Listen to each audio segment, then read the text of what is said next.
today's video, I'm going to teach you how to shove it and pop shove it on a skateboard. Now before learning this trick, I recommend that you're already comfortable riding and jumping on your skateboard. This is one of the first tricks where the board moves independently of yourself, so don't worry if it takes a little while to learn it. First of all, there are two variations of this trick, which are a shove it and a pop shove it. The foot position for the pop shove it is a little different and is a bit harder than the no pop variation, so we'll focus on that one first. Set up your front foot in your normal riding position. You can move it about to whatever's comfortable for you, as this trick's all about the back foot. So put your back foot on the tail with your toes hanging off the edge a little bit so that you can almost curl them over the side of the board. For the first practice step, you want to stand off your board and practice scooping the back foot so that the board does a 180. Your back foot wants to be going down and back to get the board to rotate. For this step, don't worry about getting your foot back on. If you can, great. If not, don't worry about it. For now, just focus on getting the board to do a 180 and practice this for a few minutes. Once you can consistently get the board to do the shove it motion, the next step is to stand on the board with the correct foot position, scoot the board and jump off. Once you're comfortable doing this and scooping while standing on the board, you want to add the front foot in. To do this, you want to lift up your front foot as you do the scoop and try and get your front foot back on the board.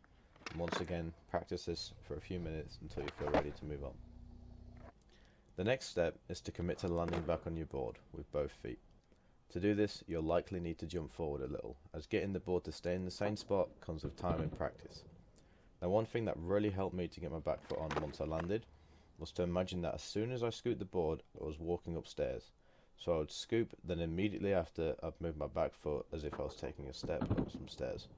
Now, the basic idea is just to lift your back foot up as soon as you've scooped, but that's what helped me to commit and land my first shove it.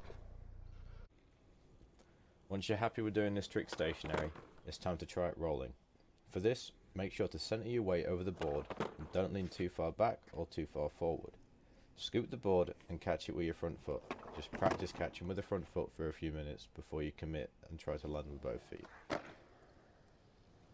If you're having trouble with any of these practice steps, it's probably because you need to spend more time on the previous step. So just go back, try that step for a few more minutes, and then move forward again. One thing that I see a lot of beginners doing when they're learning this trick is when they jump to land, they end up turning their upper body. So to fix this, face a certain object and see if you're still facing the same object when you land. If not, then before you try the trick, make sure that your shoulders are square with the board and then jump forward. Once you can do a shove it and want to try pop shove it, adjust the foot position so that it's similar to your ollie. The difference here is with the pop shove it, you pop straight down, just like you would for an ollie, but as soon as the tail touches the ground, you do a little scoop backwards. Pop shove it will also stay closer to your feet, so you won't really need to jump forwards as much as you will with the non-pop shove it.